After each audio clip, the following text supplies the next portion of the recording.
नमस्कार, स्वागत है आपका बिहार लाइव नाउ में। मैं मुकेश चौरसिया आप सबका तहे दिल से हार्दिक अभिनंदन, स्वागत, वेलकम और खैर मकदम करता हूं आज के इस लाइव प्रसारण में। और आज हम बात करेंगे आज के सबसे हॉट मुद्दे पर, और जो अखबारों की सुर्खियां रहीं आज की एक खबर जो कि पूरे समाचार विभाग में वो सुर्खी बनी रही, क्योंकि आज 7 जनवरी और 7 जनवरी से बिहार में जातीय जनगणना की शुरुआत हो चुकी है, जो कि बिहार सरकार की तरफ से किया जा रहा है। 500 करोड़ रुपए खर्च करेगी बिहार सरकार इस पूरे जातीय जनगणना पर।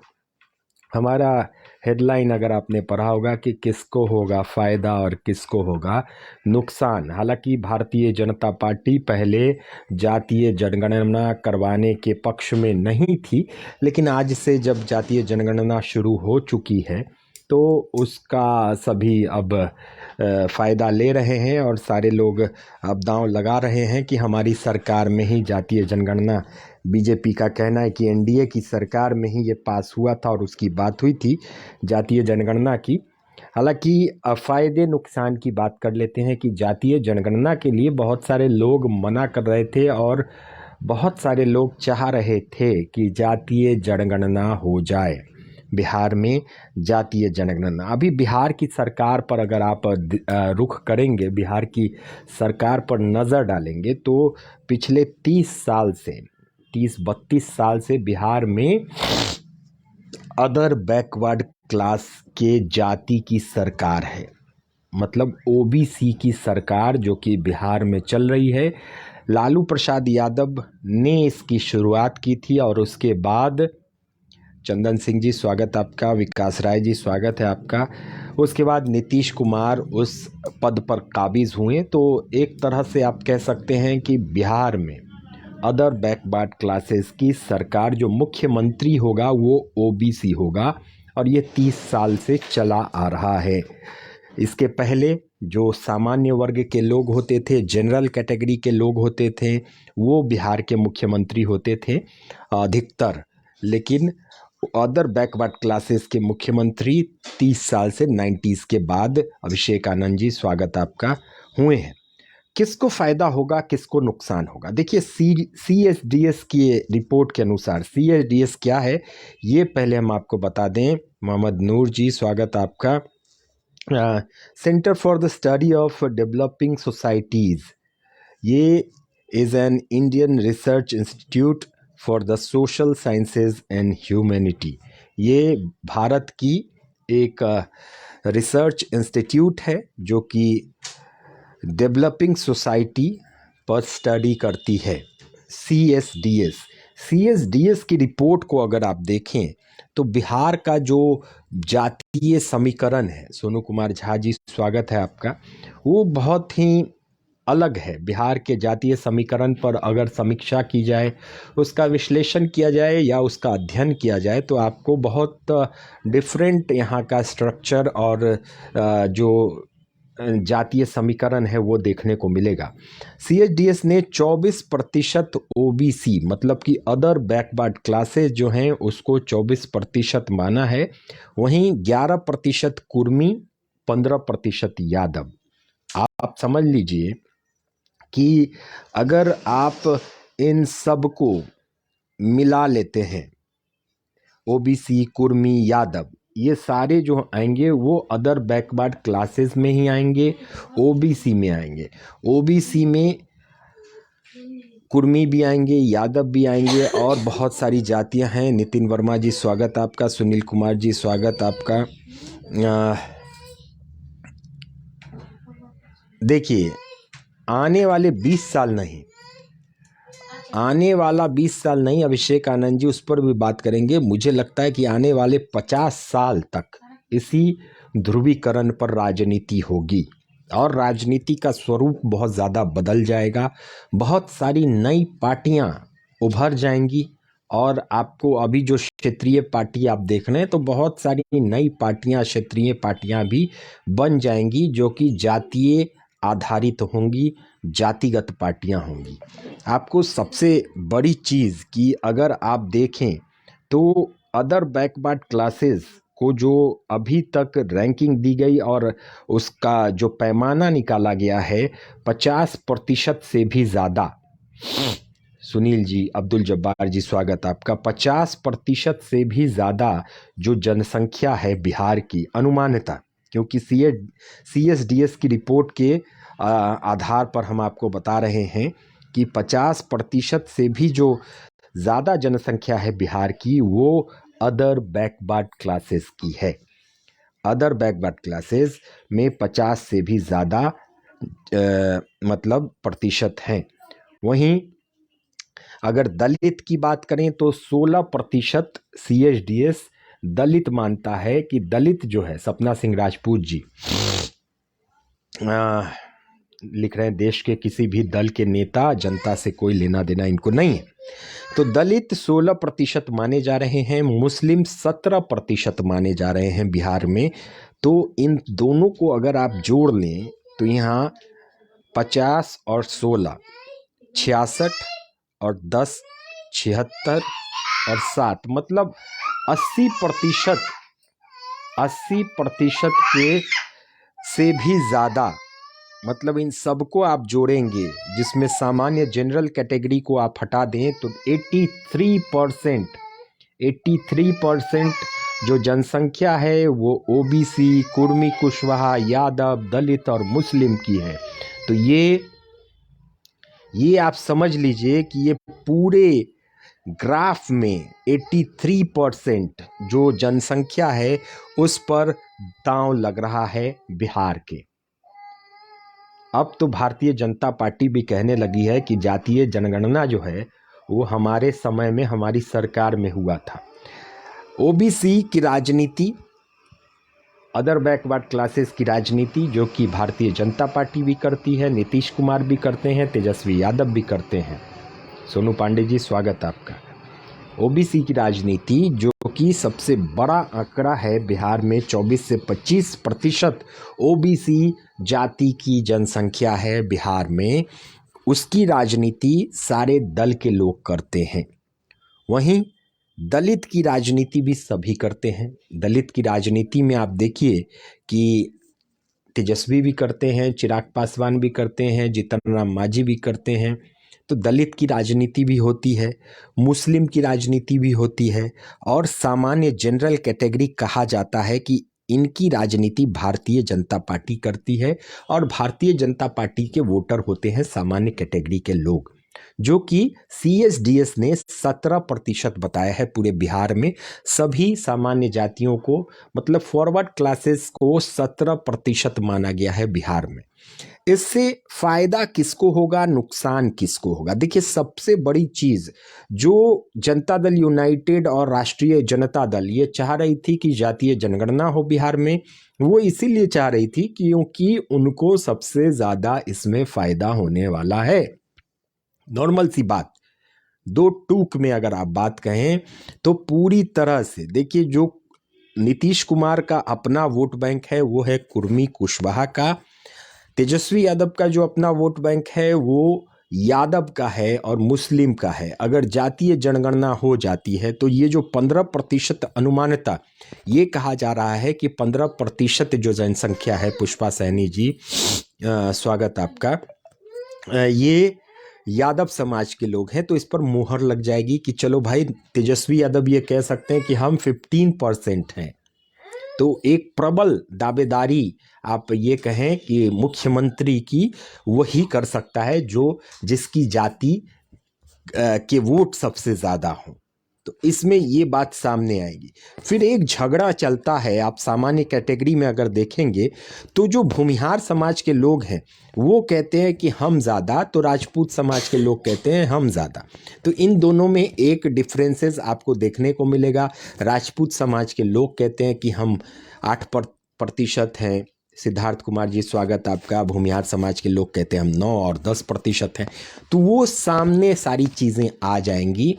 सबसे बड़ा लॉस मुझे लगता है कि जातीय जनगणना से भारतीय जनता पार्टी को हो सकता है, क्योंकि भारतीय जनता पार्टी में फिर ये लोग जो पिछड़ी जाति की राजनीति करते हैं, जिसमें ज़्यादातर क्षेत्रीय ज़्यादातर क्षेत्रीय दल होते हैं, चाहे वो आप उत्तर प्रदेश में देख लें, बिहार में देख लें, बंगाल में देख लें, इन सब जगहों पर आप देखेंगे जो भी क्षेत्रीय पार्टीज़ हैं, जो रीजनल पार्टीज़ हैं, वो जातीय आधारित राजनीति ये लोग ज़्यादा करते हैं और इनमें वो चीज़ें साफ तौर पर देखने को मिलेगी। विकास कुमार जी स्वागत आपका। और ये जब डिफ्रेंशिएट हो जाएगा, बैकवर्ड वर्सेस फॉरवर्ड, ये क्लियर हो जाएगा। जातीय जनगणना जैसे होगा, नीतीश कुमार ने कहा है कि सभी जातियों की जनगणना हम करेंगे। ये सबसे बड़ी चीज़ कि नीतीश कुमार ने कहा है कि सभी जातियों की जनगणना करेंगे और इस जनगणना के रिपोर्ट को हम केंद्र में भी भेजेंगे, केंद्र सरकार के पास भी भेजेंगे कि ये देखिए, ये बिहार की जाति का लिस्ट है और इतने लोग इस जाति से आते हैं। इससे दो चीज़ें सामने आएंगी।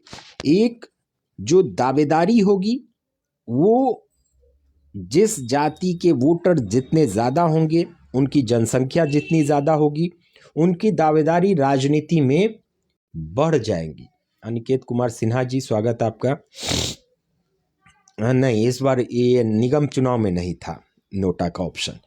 तो सबसे बड़ी चीज़ हो जाएगी कि मुझे लगता है कि ओबीसी समुदाय के जो लोग होंगे वो अब पुरजोर तरीके से दावा ठोकेंगे कि बिहार की सत्ता, बिहार की राजनीति में हमें पूरा अधिकार चाहिए। आप देखिए कि बिहार की राजनीति जो कि जिस पटल पर और जिस धरातल पर है, अभी 30-32 साल से आप देखेंगे तो अदर बैकवर्ड क्लासेस के लोग ही मुखिया हैं। सबसे बड़ी चीज़ है ये, मुखिया हैं। और सबसे बड़ी चीज़ आप देखिए कि आगे अगर ये पूरा समीकरण क्लियर हो जाएगा और ये 2024 के लोकसभा इलेक्शन के पहले नीतीश कुमार करवा लेंगे। आज से ये शुरुआत हुई है, 7 जनवरी से ये शुरुआत हुई है। 7 जनवरी से लेकर 21 जनवरी तक, 7 जनवरी से लेकर 21 जनवरी तक नंबरिंग की जाएगी। जितने भी मकान हैं बिहार के, उन सब मकानों की नंबरिंग की जाएगी। 1 2 3 4 5 ऐसे लिखा जाएगा। उस काम शुरू हो चुका है। और उसके बाद फिर 16-17 क्वेश्चन होंगे, वो किए जाएंगे, जाति पूछी जाएगी और उस घर के मुखिया का नाम लिख लिया जाएगा। इसमें एक प्रावधान और भी दिया गया है कि मान लीजिए कि अगर कोई बाहर रहता है लेकिन उसका घर बिहार में है तो उसे भी लिस्ट में लिखा जाएगा। माफ़ कीजिएगा, उसे भी लिस्ट में लिखा जाएगा। बिल्कुल जून जुलाई तक रिजल्ट भी आ जाएगा, आप समझ लीजिए। तो ये अभी स्टेप बाय स्टेप कार्य हो रहा है। 26 कॉलम है जो कि दूसरे फेज़ में 26 कॉलम होंगे, 26 प्रकार के क्वेश्चन होंगे जो भरे जाएंगे।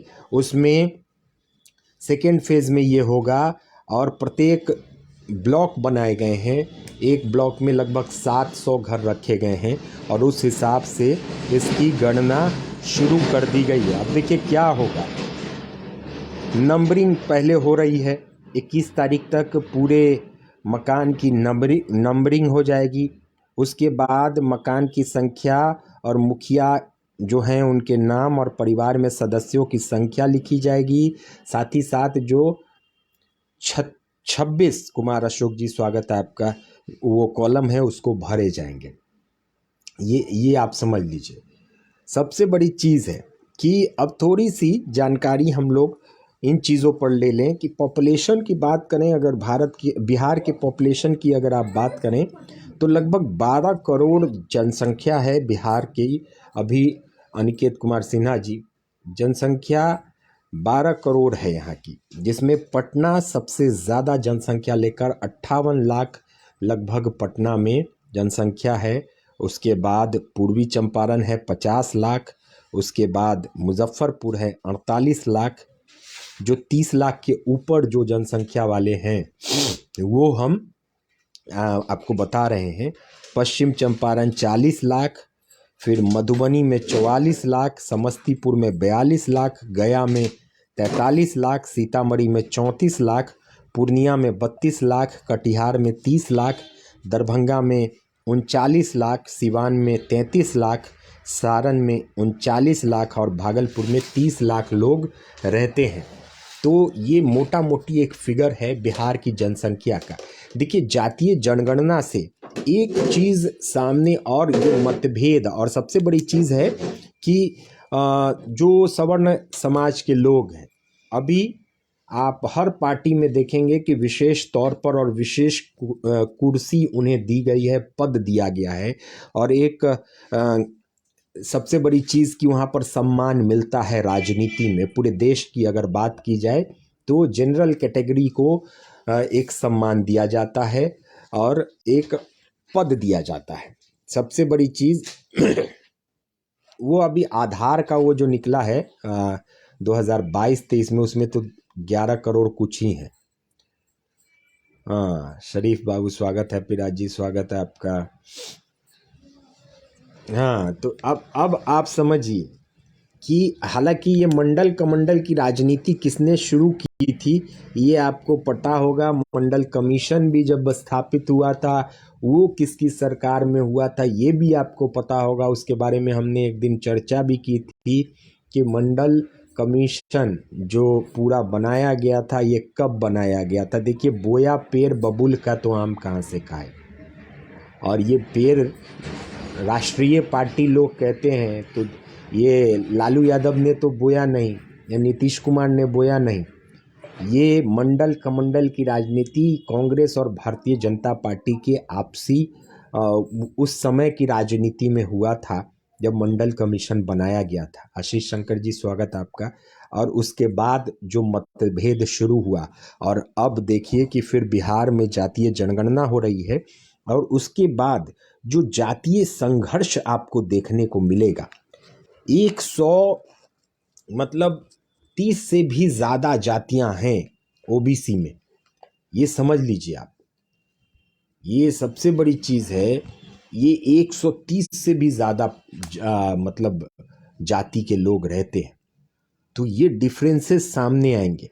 प्लस जैसे राष्ट्रीय जनता दल है, एक पार्टी को अगर हम लेते हैं कि राष्ट्रीय जनता दल है, तो राष्ट्रीय जनता दल दिखाएगी कि उसका वोट बैंक, राष्ट्रीय जनता दल अपने वोट बैंक किसको बताती है। साहू भोपाल भारती जी स्वागत आपका।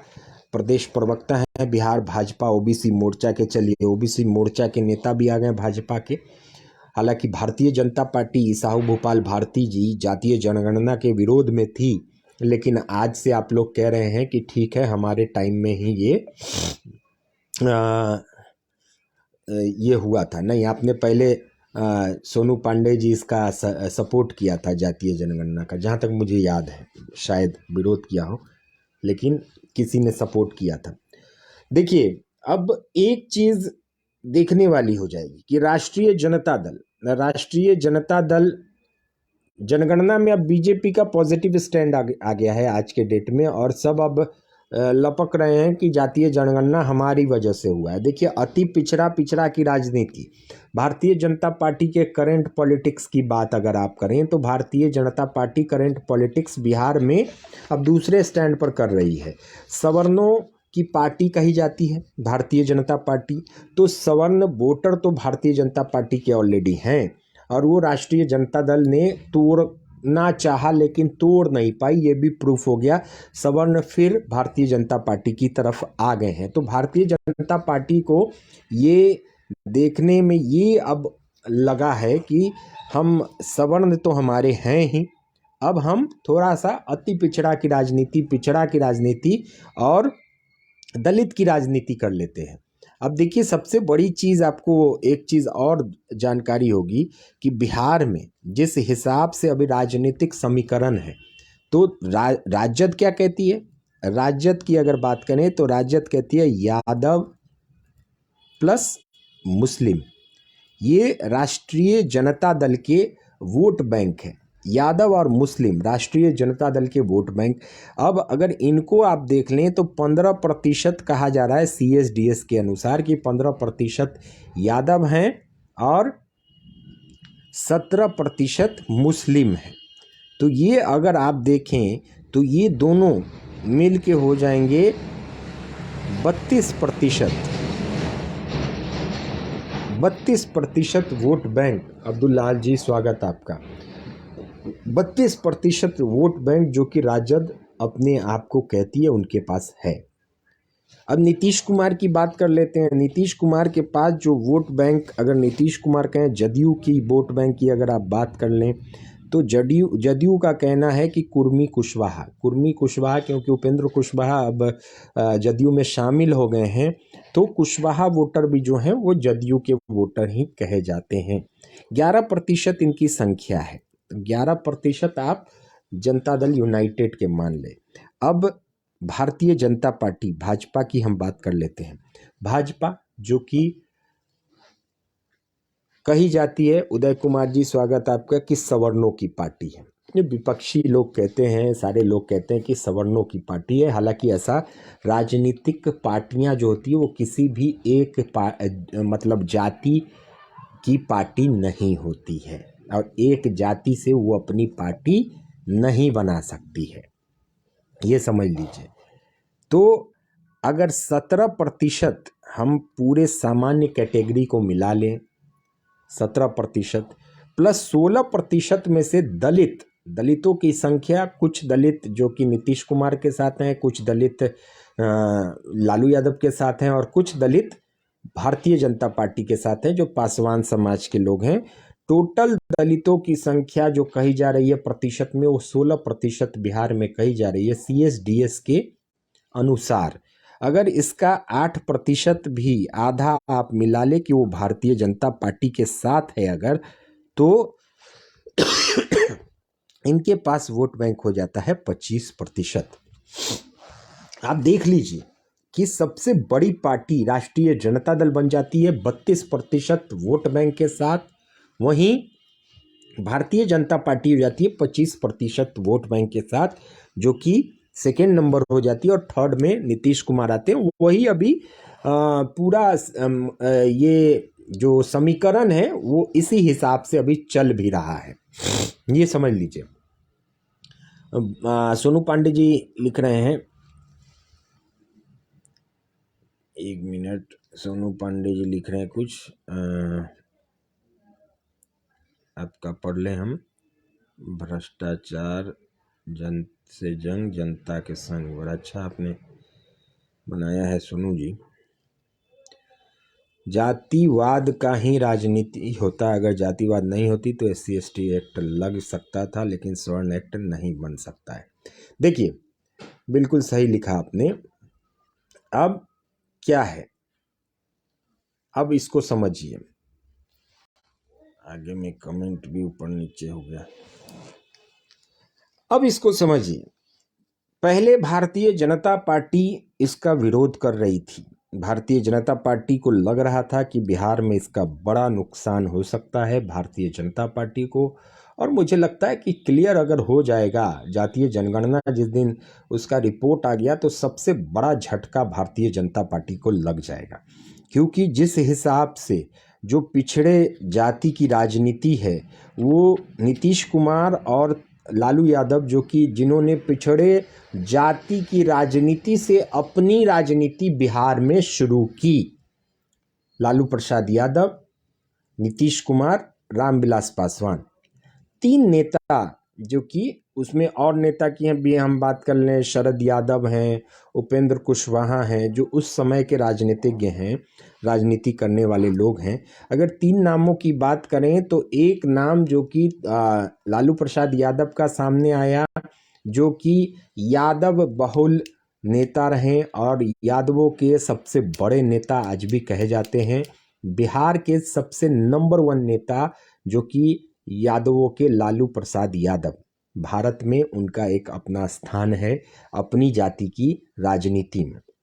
वहीं नीतीश कुमार की अगर आप बात करें तो नीतीश कुमार कुर्मी कोयरी जो जाति है उनके एक नेता उभर के सामने आए, उनकी भी संख्या अच्छी खासी मानी गई बिहार में, और OBC के अन्य कई जातों को लेकर नीतीश कुमार एकजुट होकर अपनी राजनीति को उन्होंने आगे बढ़ाया। साथ ही साथ रामविलास पासवान एक तीसरा नाम जो कि बिहार की राजनीति में खूब चमका, देश की राजनीति में भी उन्होंने अपना नाम किया और देश की राजनीति में उनका एक अपना स्थान है। रामविलास पासवान का दलित नेता कहे जाते हैं रामविलास पासवान। तो 90s के ज़माने में एक अलग पूरे हिंदुस्तान में, ये सिर्फ बिहार की कहानी नहीं है। कहते हैं कि चंपारण से सत्याग्रह की लड़ाई शुरू हुई थी, गांधी जी भी आए थे और चंपारण से सबसे बड़ी चीज़ की उन्होंने लड़ाई की शुरुआत की अंग्रेज़ों को भगाने का। और चंपारण कहते हैं कि बिहार मातृभूमि कही जाती है, बिहार में राजनीति की माता, अगर मातृभूमि आप कहें तो उसे बिहार कहते हैं। तो बिहार में लालू यादव के टाइम से 90 के दशक से एक परिवर्तन शुरू हुआ जिसने पूरे देश में परिवर्तन किया। अदर बैकवर्ड क्लासेस की राजनीति का परिवर्तन ये सिर्फ बिहार में ही नहीं हुआ। हाँ, इसकी आप शुरुआत कह सकते हैं, ओपनिंग पॉइंट कह सकते हैं कि वो बिहार था, लेकिन ओपनिंग पॉइंट बिहार होते होते और ये पूरे देश में दिखा। बिहार के बाद उत्तर प्रदेश में दिखा, उत्तर प्रदेश के बाद मध्य प्रदेश में दिखा, मध्य प्रदेश के बाद अन्य राज्यों में भी दिखा। और ये आप देख लीजिए कि सभी राज्यों में आज इसकी स्थिति आपको दिखेगी। उसी समय से उसके पहले के अगर बिहार के मुख्यमंत्रियों की लिस्ट आप उठाकर देखें तो अधिकतर 90% से भी ज़्यादा मुख्यमंत्री आपको सामान्य जाति के मिलेंगे। लेकिन 90 के बाद अगर आप लिस्ट उठा के देखें तो ज़्यादातर तो नीतीश कुमार ही रहे, लालू यादव के बाद राबड़ी देवी, और ओबीसी समुदाय के लोगों ने बिहार पर राज किया।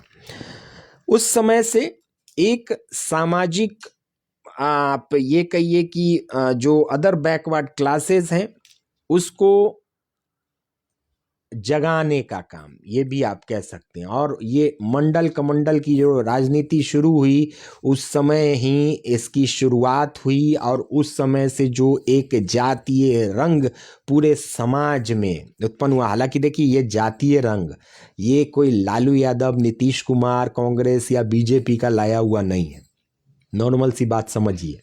और इसको ये दोष देना कि लालू यादव ने कर दिया या भाजपा ने कर दिया या नीतीश कुमार ने कर दिया या रामविलास पासवान ने कर दिया, ऐसा कुछ नहीं है।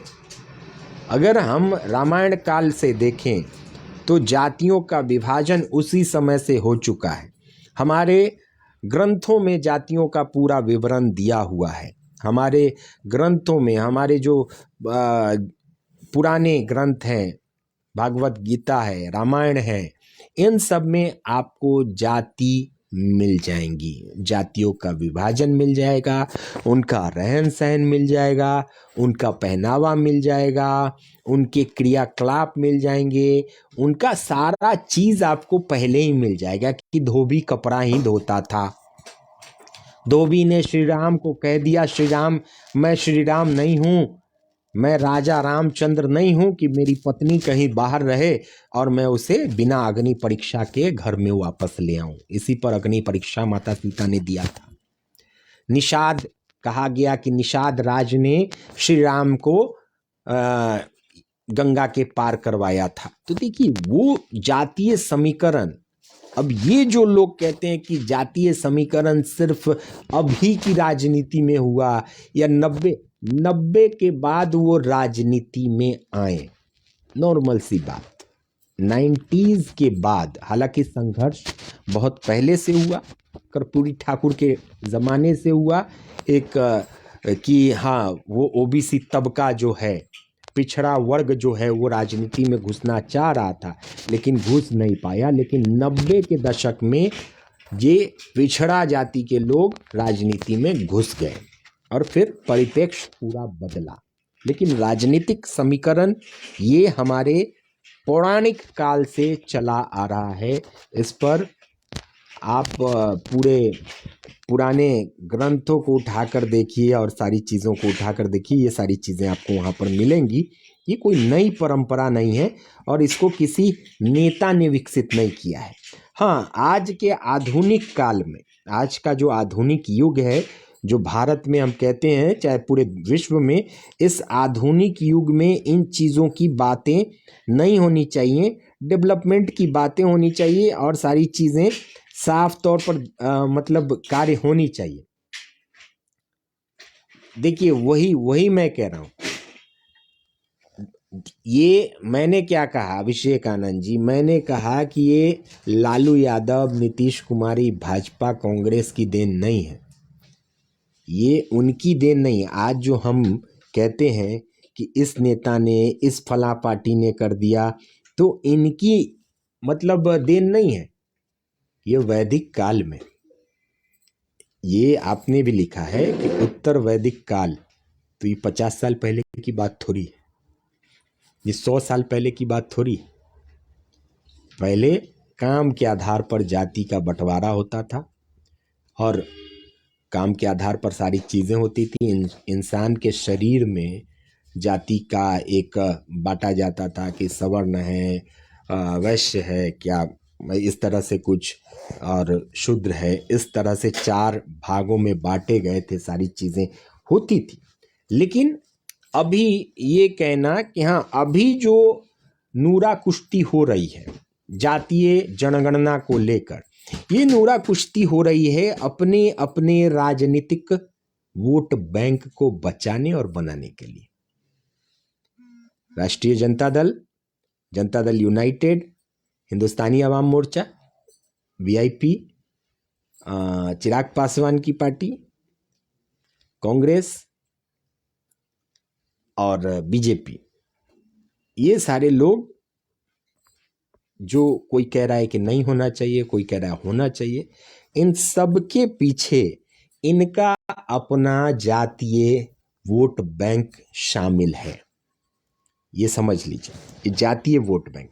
हमने वो जो आपने लिखा, तो हमने ये कहा कि आज से इसकी शुरुआत नहीं हुई है, 90 के दशक से इसकी शुरुआत हुई कि बिहार की राजनीति में एग्रेसिव रूप से एक परिवर्तन हुआ और बिहार की राजनीति के बाद पूरे देश की राजनीति में एक परिवर्तन हुआ। और उसके बाद आप देखेंगे कि बहुत सारे नेता उभर के आए पिछड़े समाज के, जो कि राष्ट्रीय पटल पर भी उन्होंने अपना नाम बनाया, जैसे मायावती, मुलायम सिंह यादव, ये सब लोग आए और इन्होंने अपना एक राजनीति की इन्होंने शुरुआत की और लालू यादव के साथ साथ लगभग की। तो इस तरह से आप देखें कि एक राजनीतिक परिप्रेक्ष्य पूरे देश का बदला था उस समय। मंडल कमीशन की कांग्रेस के वोटर, ये आप समझिए, कांग्रेस का वोटर कौन है? आशीष शंकर जी, बड़ा अच्छा सवाल इन्होंने कर दिया है कि कांग्रेस के वोटर कौन है। देखिए, कांग्रेस के वोटर, आपको याद होगा कि कांग्रेस के वोटर कौन है। हमारे जितने भी पुराने नेता को देखें, जो जैसे स्वर्गीय रघुनाथ पांडे जी, जो कि मुजफ्फरपुर के नगर विधायक थे, मंत्री भी थे, वो कांग्रेस के विधायक थे। तो कांग्रेस के लीडर, कांग्रेस के जो वोटर थे, वो सवर्ण समाज के लोग ही थे, वो कांग्रेस के वोटर थे पहले। अब वो भारतीय जनता पार्टी के वोटर हैं। वैश्य समाज के लोग पहले कांग्रेस के वोटर थे, अब वो भारतीय जनता पार्टी के वोटर कहे जाते हैं। देखिए, सबसे बड़ी चीज होती है कि जब राजनीतिक स्विचिंग होती है, जब पॉलिटिकल कन्वर्जन कहीं से होता है, पॉलिटिकल कन्वर्जन में, और ये, या फिर आप इसे कह ले बदलाव इसको कहें, तो सबसे पहले जब कांग्रेस की स्थापना हुई थी, तो जो भारतीय जनता पार्टी कहती है कि हम बहुत बड़े हिंदुत्व को लेकर चलते हैं और हिंदुओं की पार्टी और सनातनियों की पार्टी, आप कांग्रेस के जितने भी राष्ट्रीय अध्यक्ष हुए हैं, उनका एक बार जिक्र भी हुआ था। हमने इसके बारे में एक दिन बड़ा अच्छा विश्लेषण किया था, होगा हमारे पुराने लाइव में, कि अभी तक कांग्रेस पार्टी में 28-29 राष्ट्रीय अध्यक्ष हुए हैं, उसमें से 80% से ज्यादा राष्ट्रीय अध्यक्ष ब्राह्मण समाज के थे। आप समझ लीजिए। अनुरिया सिंह जी, स्वागत आपका। तो अब ये आप ये कहिए कि ये जो ब्राह्मण समाज के लोग, भूमिहार समाज के लोग, राजपूत समाज के लोग, कायस्थ समाज के लोग, जो कि सवर्ण जाति कहे जाते हैं, हमारे समाज में 4 महत्वपूर्ण जातियां हैं जिनको सवर्ण कैटेगरी में, मतलब कि जनरल कैटेगरी में रखा गया है। तो इन कैटेगरीज के ये वोटर पहले किसके थे? ये कांग्रेस के वोटर थे, कांग्रेस पार्टी के वोटर थे, क्योंकि कांग्रेस की सत्ता थी और कांग्रेस उस समय सत्ताधारी पार्टी थी। आप प्रधानमंत्री से उठाकर देख लें, मतभेद बहुत सारे हैं, जवाहरलाल नेहरू को लोग क्या क्या कहते हैं, लेकिन वो पंडित लिखते थे, ब्राह्मण समाज के जवाहरलाल नेहरू थे। तो अब उस समय और आज जब सत्ता परिवर्तन होता है, वो राजतंत्र का एक अंग है, वो सारी चीज़ों को अपने साथ समेट कर रख लेता है। वो देखिए, वो कभी भी, ये कांग्रेस के थे, आज बीजेपी के हैं, कल फिर हो सकता है फिर कांग्रेस के हो जाएं, परसों फिर बीजेपी के हो जाएं। वैश्य समाज के वोटर 90 के दशक में, 95 के दशक में लालू यादव को वोट करते थे, आरजेडी को वोट करते थे। कैडर वोट किसे कहते हैं? विक्की सिंह जी लिख रहे हैं कि आरएसएस के जो प्रमुख जितने रहे हैं वो हमेशा ब्राह्मण रहे हैं, और ब्राह्मण में भी उच्च कोटि के ब्राह्मण। बिल्कुल सही लिखा आपने। ये आरएसएस के जो कैडर, ये प्रमुख रहे हैं, जैसे अभी मोहन भागवत जी हैं। तो कैडर वोटर, कैडर वोटर का मतलब, कैडर वोटर भी बदलता है। आशीष शंकर जी, कैडर वोटर भी बदलता है। कैडर वोटर वो होते हैं जो कुछ नहीं देखते, वो एक विचारधारा को देखते हैं, एक विचारधारा को देखते हैं और उस विचारधारा पर बने रहते हैं। कांग्रेस की विचारधारा पर बहुत दिनों तक सवर्ण समाज के लोगों ने विश्वास किया और उस विचारधारा के साथ बने रहे। अगर आप देखेंगे पूरे बिहार की अगर हम बात करें, बिहार में या फिर हिंदुस्तान की भी आप बात कर सकते हैं, तो एकमात्र जो जाति है, एक जो जाति है मात्र, आशीष शंकर जी, वो उसने शुरुआत जहां से की वहीं पर टिका हुआ है। यादव समाज के लोग, और लालू यादव या तेजस्वी यादव का सीना इसीलिए चौड़ा होता है क्योंकि यादव समाज के लोग आज भी अपना नेता और किसी को नहीं मानते। हाँ, भले ही हर पार्टी में यादव समाज के नेता हैं, मंत्री हैं, विधायक हैं, सांसद हैं, लेकिन यादव का अगर कोई नेता है तो वो है लालू प्रसाद यादव।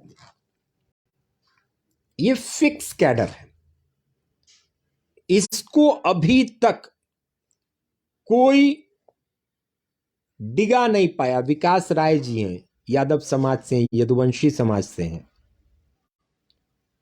ये आप पूछ सकते हैं इनसे।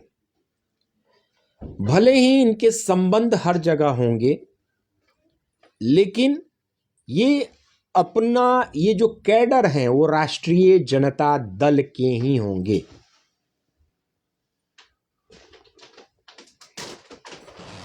ये आप समझ लीजिए। अब जो लोग मंडल कमीशन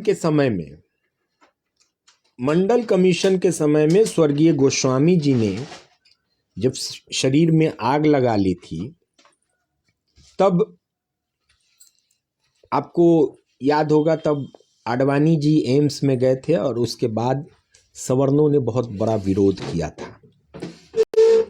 तब से भारतीय जनता पार्टी सवर्णों की पार्टी बनी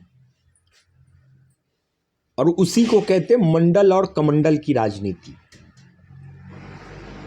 लेकिन आप समझिए कि शुरुआत जिस समय जिस हिसाब से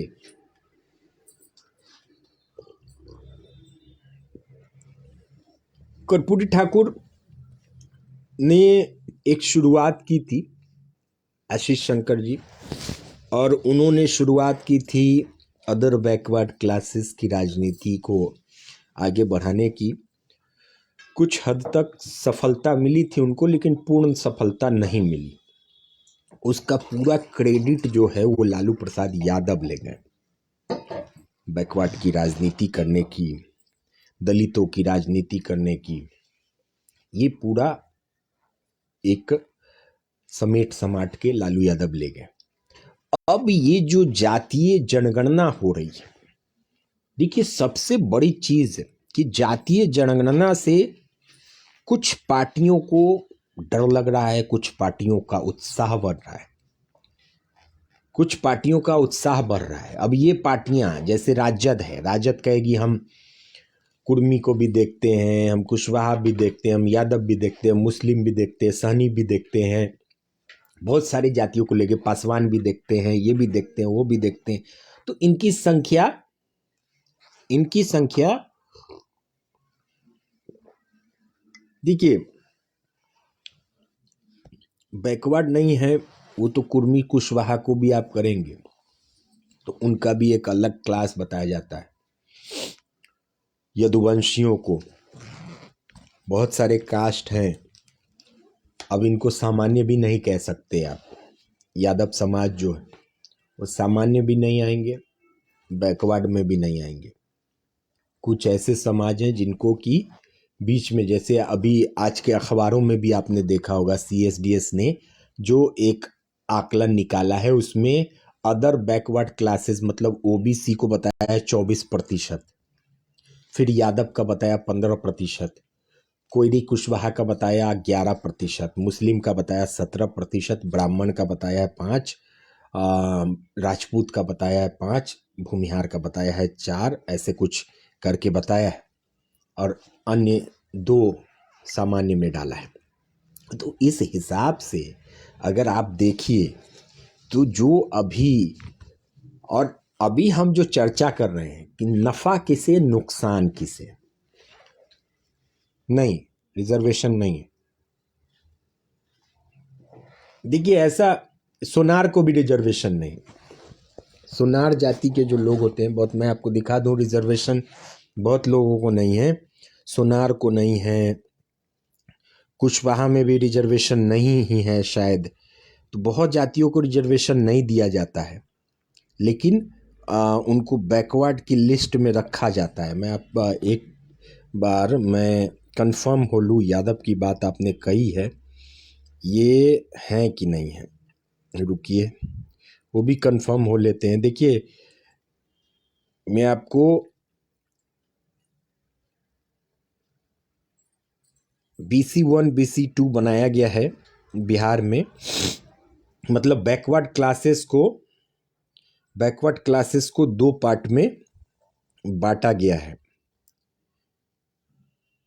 तो अत्यंत पिछड़ा वर्ग में अगर मैं आपको जाति बताऊं और बताने लगूं तो मुझे लगता है आधा घंटा लगेगा।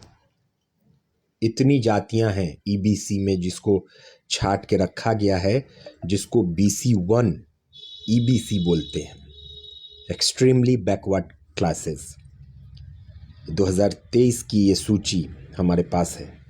फिर पिछड़ा वर्ग में, उसको मैं पढ़ लेता हूँ, पिछड़ा वर्ग को, ये हैं लेकिन उतने ज़्यादा नहीं हैं, तो इसको हम पढ़ सकते हैं। देखिए कागजी, कुशवाहा, कोयरी जिसको कहते हैं, कोश्ता, गद्दी, घटवार, चनऊ, जदुपतिया, जोगी, नालबंद मुस्लिम में, पस्था, बजिया, सूढ़ी, मोदक, मायरा, ये बहुत बड़ा, कलवार, कसेरा, मोदी, पंसारी, रोनियार, ठठेरा, कलवार, कलाल, ब्याहुत कलवार, कमलापुरी वैश्य, बंगी वैश्य, वर्णवाल, अग्रहरी वैश्य, पुद्दार, गंधर, गंधनिक, गोलदार, कमलापुरी, सोनार भी है देखिए, बैकवर्ड क्लासेस में रौतिया, ग्वाला, अहिर। देखिए बैकवर्ड में आते हैं यादव, BC2 में,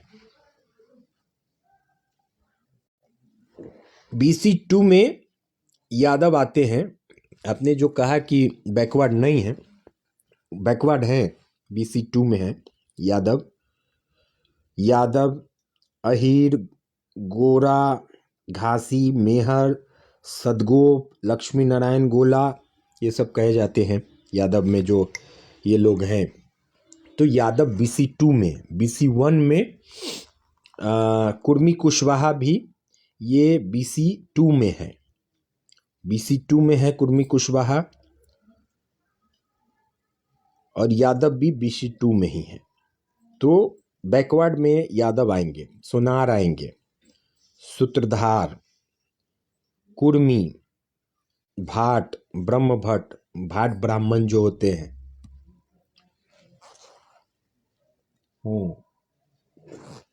यादव भी है, सोनार भी है, राजभट्ट, जट, खगड़िया में फिर मुस्लिमों का है, बांका, इधर सुरजापुरी मुस्लिम में आएंगे, मलिक मुस्लिम में आएंगे, संथावर, गोस्वामी, सन्यासी, अतिथि, अथित, गोसाई, ये सब बैकवर्ड 2 में। नहीं, बहुत सारे जो BC2 में हैं उनको क्रीमी लेयर का चक्कर होता था कि बैकवर्ड में है। ऐसा नहीं है कि बैकवर्ड में है तो आपको रिजर्वेशन मिलेगा ही मिलेगा। ये बैकवर्ड में बहुत सारी चीज़ों का, इसीलिए लोग कहते थे कि EBC कर दीजिए, EBC करने पर उसमें रिजर्वेशन मिलता था। लेकिन बैकवर्ड में आप देखेंगे नेशनल जो रिजर्वेशन होता है एज रिलैक्सेशन का होता है, 3 साल का शायद, कि बैकवर्ड को 3 साल का और 5 साल का।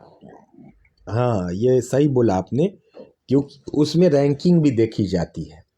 बैकवर्ड में अगर आप देखेंगे बैकवर्ड और बैकवर्ड 1-2 में, तो रैंकिंग देखी जाती है कि आप किस रैंक पर आते हैं।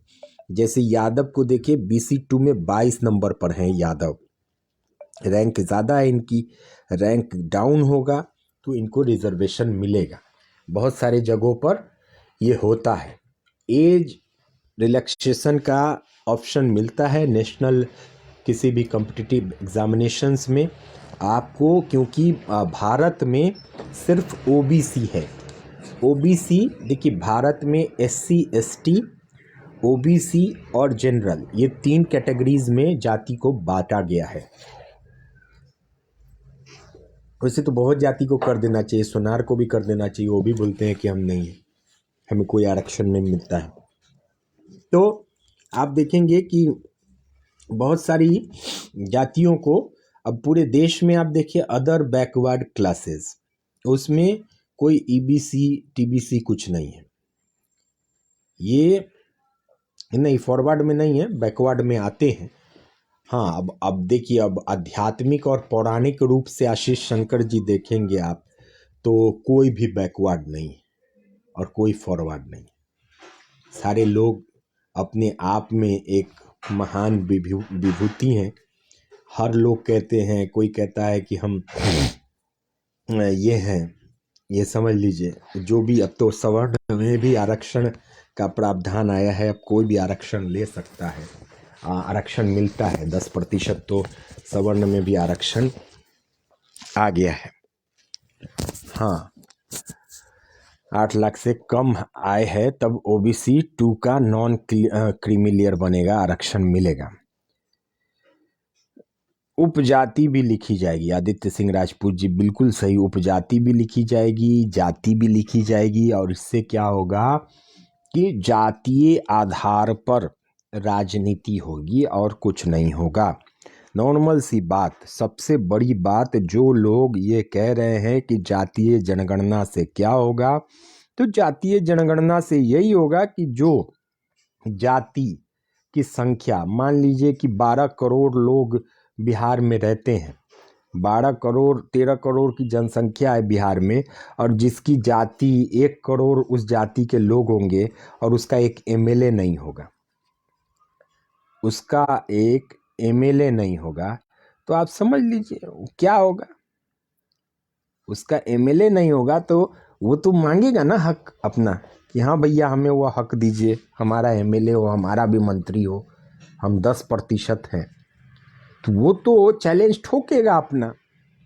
तो इससे जातीय राजनीति बढ़ेगी और जिस जाति के नेता नहीं है, राजनेता नहीं है, विधायक नहीं है, सांसद नहीं है, उस जाति के लोग आ जाएंगे और वो भी पॉलिटिक्स में अपनी हिस्सेदारी खोजेंगे।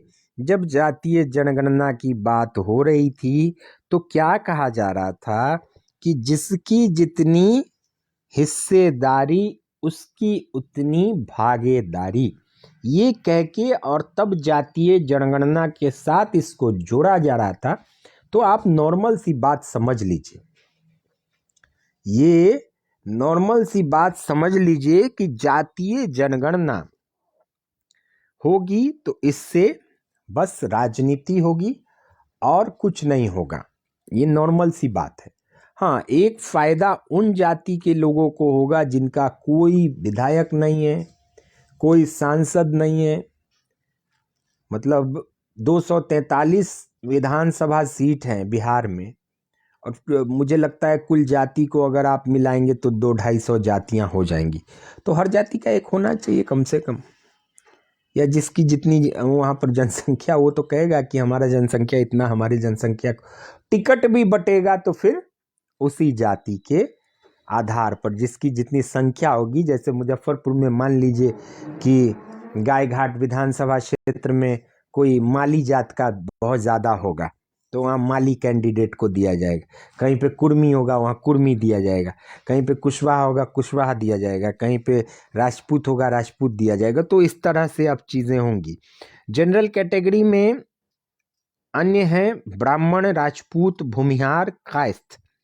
ये हिंदू में जनरल कैटेगरी की अगर आप बात करें तो हिंदू में 6 जातियों को जनरल कैटेगरी में रखा गया है।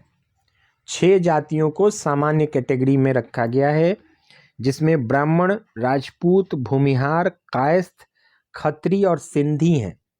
ये 6 जातियां जो हैं वो जनरल यानी कि सवर्ण जाति में आते हैं। मुस्लिम में 3 जो जातियां हैं वो सवर्ण जाति के लोग होते हैं, सैयद, शेख और पठान।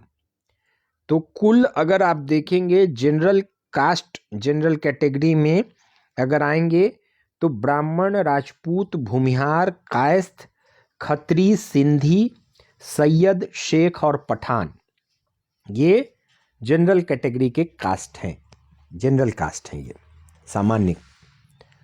इनकी भी गिनती होगी, गिनती तो सभी की होगी और गिनती करके तब ये बताया जाएगा। और जैसे ही गिनती को सार्वजनिक कर दिया जाएगा तो आप समझ लीजिए कि जिस दिन जातीय जनगणना का रिपोर्ट पब्लिक होगा उस दिन मतलब राजनीतिक उठापटक भयंकर शुरू हो जाएगा। जैसे मान लीजिए कि कुशवाहा जाति की संख्या अभी कही जा रही है कि 3 से 4% कुशवाहा जाति की संख्या है बिहार में। अगर वो 8% हो जाती है तब उपेंद्र कुशवाहा एकदम लाठी लेके आगे खड़े हो जाएंगे कि भाई हम तो तगड़े हो गए। फिर यहाँ पर एक चीज चलती है सवर्ण जाति में, अगर आप देखेंगे तो राजपूत समाज के लोग कहते हैं कि हम 6% हैं तो 8% हैं, भूमिहार समाज के लोग कहते हैं हम 10% हैं, 11% हैं। तो ये इन सब में बिल्कुल बिल्कुल जनरल कैटेगरी को सवर्ण कहा जाता है। जनरल कैटेगरी में सवर्ण इन्हीं को कहा जाता है जो सामान्य। मैंने खुद कभी जाति लिखी नहीं, मैंने तो शुरू से ही जनरल लिखा है, सामान्य ही लिखा है। अब इससे क्या होगा कि फिर इनको भी विक्की सिंह जी लिख रहे हैं, जनगणना में कितनी पारदर्शिता होगी, गलत डेटा भी लिखा जा सकता है। किसी खास जाति को आगे करने के लिए जाति प्रमाण पत्र संलग्न किया जाना चाहिए, नहीं तो असल डेटा नहीं आ पाएगा। देखिए, दो फेज में इसमें विक्की सिंह जी कहा जा रहा है कि पहला फेज जो आज से शुरू हुआ है उसमें जितने भी घर हैं, चाहे वो झोपड़ी हो, फ्लैट हो, अपना मकान हो, इन सब की गिनती होगी। जैसे एक अपार्टमेंट को भवन समझा जाएगा और उनमें जो फ्लैट्स हैं उनको मकान नंबर दिया जाएगा। एक भवन मतलब एक अपार्टमेंट को एक भवन कर दिया गया और उसमें जो फ्लैट्स हैं उसको मकान नंबर दिया जाएगा। इस तरह से होंगी चीजें।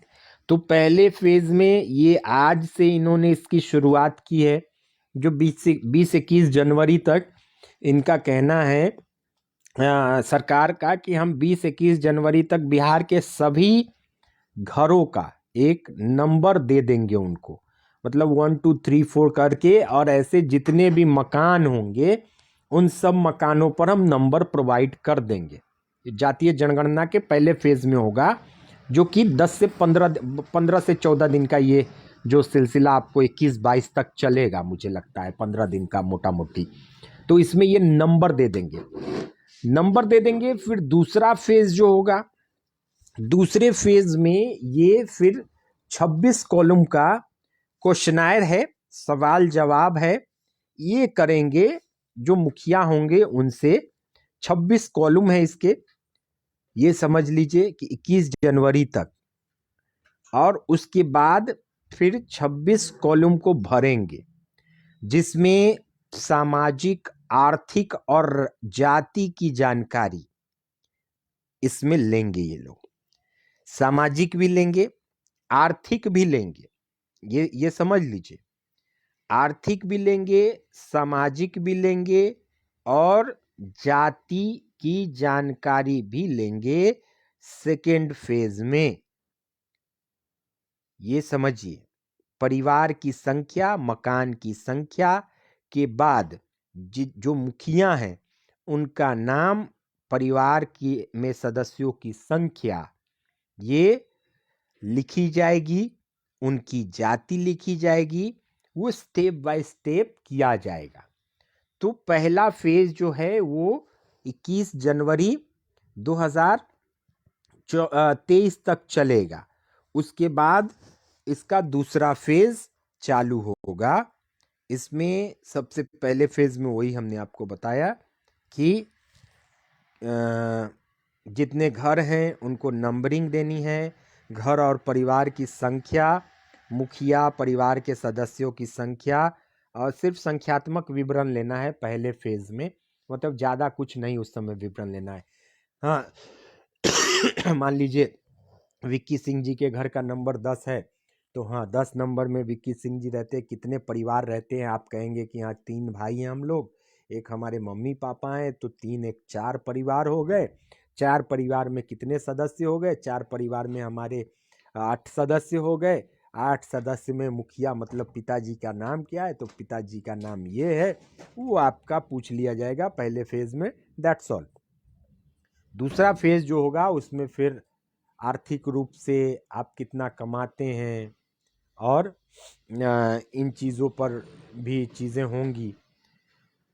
शिक्षा का इसमें ये नहीं है, सामाजिक है, आर्थिक है और जाति है, ये समझिए विकास राय जी। तो ये हालांकि इससे कुछ फायदा और कुछ नुकसान राजनीतिक पार्टियों को होगा। मुझे लगता है कि बिहार की जो क्षेत्रीय पार्टियां हैं, जैसे मुकेश सहनी हैं, जैसे जीतन राम मांझी हैं, जैसे चिराग पासवान हैं, छोटी छोटी पार्टियां हैं, एक एक जाति की पार्टी है। जीतन राम मांझी जो कि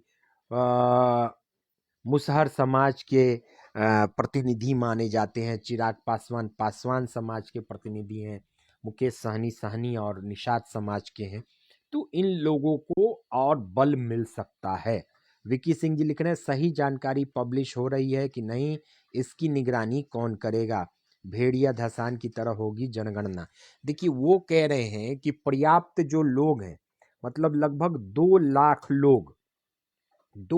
लोग जो हैं वो पूरे राज्य में काम करेंगे।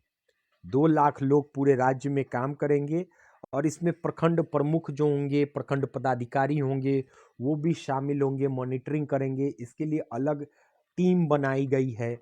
अब ये 500 करोड़ रुपया जो है, 500 करोड़ रुपया, अब देखिए मुझे लगता है कि इसको ठोस तरीके से तो करवाना पड़ेगा और सरकार को ठोस तरीके से करवाना भी चाहिए। अगर ठोस तरीके से नहीं करवाएगी सरकार, उसका सही पुख्ता सबूत नहीं देगी, तो विपक्ष है, मुंह बाय खड़ा है और बीजेपी है, भारतीय जनता पार्टी, जो कि बेहतरीन विपक्ष के रूप में मानी जाती है। और विपक्ष होना चाहिए भारतीय जनता पार्टी की तरह, जो डंडा लेके हमेशा खड़ा रहे कि अगर गलती करोगे तो हम हैं तुम्हारे पीछे। तो भारतीय जनता पार्टी जैसा विपक्ष है आपके साथ। तो विक्की सिंह जी, मुझे लगता है कि पारदर्शिता जरूर होनी चाहिए और हो करनी चाहिए सरकार को। जिस तरह से अभी ये लोग कह रहे हैं कि पारदर्शिता हम पूरी तरह से बरत रहे हैं, सख्ती बरत रहे हैं, मुझे लगता है कि अगर ये इस ढर्रे पर काम होता है तब तो बहुत सारी चीजें ठीक हो जाएंगी। लेकिन अब कुछ विशेष जातियों को, जैसे विशेष जातियों में अगर आप बात करें तो यादव समाज की बात कर लेते हैं, तेजस्वी यादव उप मुख्यमंत्री हैं। फिर कुर्मी कुशवाहा की बात कर लेते हैं, नीतीश कुमार जिसका प्रतिनिधित्व करते हैं। अगर इन जातियों को फोकस करके और गिनती की जाती है और ये कुछ किया जाता है, तो फिर जो आपने इशारा दिया, देखिए मैं दो टूक बोलता हूँ, ये 2 टूक वाली बात, तो अगर ऐसे कुछ फोकस करके किया जाएगा तब तो अच्छा नहीं होगा। जो परिवार ज़्यादा पढ़ा लिखा नहीं है उनकी जाति कुछ भी लिखी जा सकती है, ये हो सकता है। और लगभग 40% जनसंख्या जो है बिहार की, 35-40%, वो तो पढ़ाई लिखाई से उनका वास्ता दूर दूर तक का नहीं है। और लिटरेसी रेट भी हमारा देखें तो आप 60-65% है, ज़्यादा है भी नहीं। तो उस हिसाब से फिर इनको गाइड करने के लिए अब इसमें एक चीज़ होनी चाहिए कि आस पड़ोस के लोग कितने इन्वॉल्व होंगे। ये भी कहा गया था, बीच में चर्चा भी हुई थी इस पर कि आस पड़ोस के लोगों से भी पूछा जाएगा। ये आप समझिए, देखिए ये गंभीर मुद्दा है, ये गंभीर चीज़ है। और अगर आप पैसा खर्च कर रहे हैं, आस पड़ोस के लोगों से भी पूछा जाएगा। अब आप मान लीजिए कि आप चंपारण में रहते थे और आपने घर ले लिया मुजफ्फरपुर में आके। अब तो नॉर्मल सी बात है कि टाइटल से जात का पता लगाना बहुत मुश्किल है पूरे देश में। अब उत्तर प्रदेश में आप चले जाएं तो उत्तर प्रदेश में क्या लगता है, मुलायम सिंह यादव। अब मुलायम सिंह तक रहने दिया जाए तो वो भूमिहार या राजपूत में आ जाएंगे, कहे जाएंगे, यादव न लगे तो इस तरह की बहुत सारी, अब हर जाति में लोग सिंह लगाते हैं, शर्मा लगाते हैं, वर्मा लगाते हैं, गुप्ता लगाते हैं, मंडल लगाते हैं, बहुत सारी जातियां जो अब पर्टिकुलर कोई जातियां जो हैं जिनका टाइटल सिर्फ उन्हीं जाति में है। लेकिन शर्मा, वर्मा, पांडे, तिवारी, ये सब देखिए, मिश्रा, ये बहुत सारे जातियों में लगाया जाता है। सिंह आप देखें कि भूमिहार में भी लगता है, राजपूत में भी लगता है, कुर्मी में भी लगता है, 3-3, 4-4 जातियों में लगता है। अब इन जातियों को चिन्हित करके अब हमारा जो है चौरसिया, तो वो सिर्फ चौरसिया में लगता है, वो सिर्फ जो चौरसिया समाज के लोग हैं, जो जाति के लोग हैं, उनमें लगेगा। ये पर्टिकुलर एक अपना टाइटल है, जो एक जाति का टाइटल है।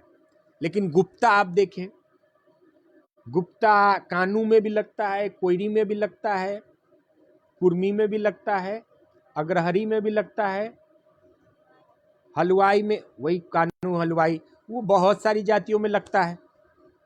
तो अब उन चीज़ों को बाइफर्केट करने वाला, उन चीज़ों को आइडेंटिफाई करने वाला, आइडेंटिफाई उन चीज़ों को कौन करेगा?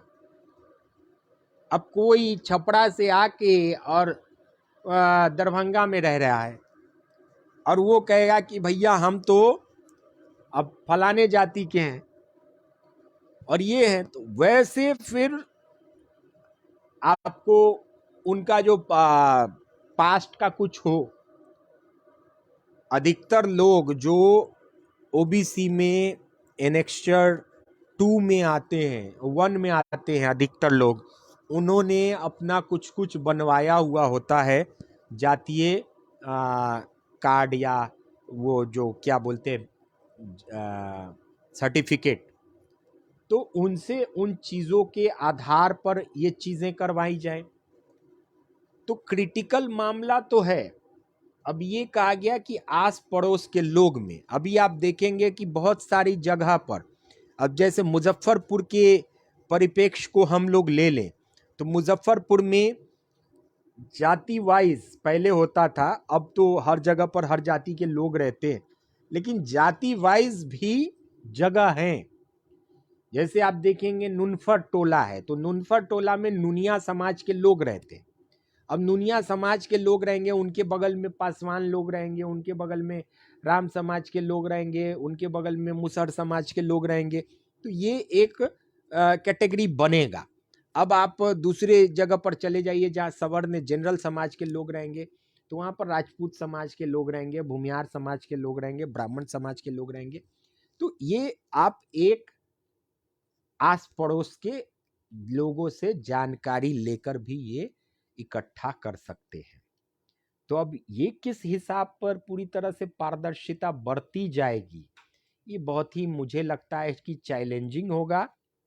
और इसको अगर ठीक से नहीं किया गया तब वही होगा कि जिस तरह से अभी अति पिछड़ा वर्ग के आरक्षण को लेकर जो आयोग बनाई गई थी, तो वही हाल होगा और फिर इसका कोई वैल्यू नहीं होगा। वैसे भी बिहार में जब हम पढ़ाई करते थे और जब दिल्ली या मुंबई कहीं बाहर लोग जाते थे, तो यहाँ की डिग्री जो होती थी उसको लोग नहीं मानते थे, बाहर के यूनिवर्सिटीज़ वाले, बाहर के इंस्टीट्यूट्स वाले, कि नहीं वहाँ का फर्जी होता है। तो वो फर्जी न कहलाए, इसके लिए बिहार सरकार को ठोक बजा के ठोस तरीके से और गणना करवानी होगी और उसका पुख्ता सबूत भी रखना होगा, ताकि आपको कोई ये ना कहे कि भैया इसमें से 50% तो गलते हैं, 50% जो है आपने तो गलत रिपोर्ट दी है और इसका फिर प्रूफ क्या है आपके पास। तो चैलेंज टफ है जातीय जनगणना का। और ये अब ये प्रधानमंत्री पे चले गए विकास राय जी, नेक्स्ट पीएम अरविंद केजरीवाल। दूर दूर तक अभी तक नहीं लग रहे हैं अरविंद केजरीवाल। चलिए, आपकी मंशा है, आपकी इच्छा है तो ईश्वर पूरा करे और आगे बढ़े अरविंद केजरीवाल। उनको कहिए कि बिहार में भी राजनीति शुरू करे। यहाँ पर उनकी राजनीति उतनी मतलब नहीं है, तो वो जब राजनीति यहाँ पर शुरू करेंगे तभी तो कुछ होगा, तभी कुछ होगा। और भारत में देखिए अच्छे राजनेता हैं अरविंद केजरीवाल ये, और मैं बखूबी बहुत नज़दीक से अरविंद केजरीवाल को जानता हूँ। जब से उन्होंने राजनीति की शुरुआत नहीं की थी, इनकम टैक्स में थे तब से, उस समय हम भी दिल्ली में ही थे, और उन्होंने इंडिया अगेंस्ट करप्शन जो एक अपना एनजीओ बनाया था उसको लेकर बहुत काम किया। अन्ना हजारे के साथ में आकर उन्होंने बहुत सारी चीज़ें की। तो नो डाउट अच्छे पर्सन हैं, अच्छे पॉलिटिशियन हैं, मतलब उतने अच्छे पॉलिटिशियन उनको मत कहिए, लेकिन अच्छे पर्सन आप कह सकते हैं। व्यक्तिगत रूप से वो अच्छे व्यक्तित्व के हैं और सोच अच्छी रखते हैं, तो वैसे व्यक्ति को भी चांस मिलना चाहिए, लेकिन उनको और अपना पैर पसारना होगा और अपनी जो अपने एरिया है उसको बढ़ाना होगा, तभी ना वो प्रधानमंत्री बनेंगे। तो ये एक थोड़ी सी मुझे लगती है कि उनके पार्टी में अभी उतनी ज़्यादा शक्ति से वो बिहार की तरफ या फिर बंगाल की तरफ नहीं बढ़ रहे हैं, वो उत्तर की तरफ हैं, दिल्ली, हरियाणा, पंजाब, इन सब में ज़्यादा इंटरेस्टेड हैं क्योंकि वो उनसे नज़दीक का एरिया है। तो चलिए उन पर भी एक बार, और प्रधानमंत्री पर भी एक बार हम चर्चा रखेंगे कि एक तरफ तो प्रधानमंत्री नरेंद्र मोदी हैं और दूसरी तरफ अगर किसे रखा जाए उसमें हम 4-5 नाम कर लेंगे, ये समझ लीजिए। यहाँ और देखिए यहाँ और जातिवाद बढ़ेगा। यहाँ जातिवाद जो है विक्की सिंह जी, ये जातीय जनगणना हो जाने दीजिए। वो तो मुझे अभी से विक्की सिंह जी बड़ा मतलब एक आप कह सकते हैं कि अ, बहुत अजीब टाइप का लग रहा है कि अब अभी जातीय जनगणना नहीं है, अभी एग्जैक्ट लोगों को पता नहीं है कि हमारी संख्या कितनी है। और जिस दिन उनको एग्जैक्ट पता लग जाएगा कि उनकी संख्या कितनी है, तब क्या स्थिति होगी, ये आप बस अंदाजा लगा लीजिए। बस इसी बात पर मुझे हंसी भी आती है और इसी बात पर मैं कभी कभी कुछ सोच में भी पड़ जाता हूँ कि तब क्या होगा हमारे बिहार का। तो चलिए, अच्छी चर्चा रही जातीय जनगणना पर। क्षेत्रीय क्षेत्रीय पार्टियों को होगा न मिलेगा बल और होगा फायदा, राष्ट्रीय पार्टियों को होगा घाटा। ये नॉर्मल सी बात अभी तक के विश्लेषण में यही निकल के आई है। तो बने रहिए, आगे भी मुद्दों पर चर्चा होती रहेगी। तब तक मुझे मुकेश चौरसिया को दीजिए इजाजत। नमस्कार, ठंड से बच के रहिए। नमस्कार, गुड नाइट, शुभ रात्रि, शब्बा खैर, बाय बाय, प्रणाम।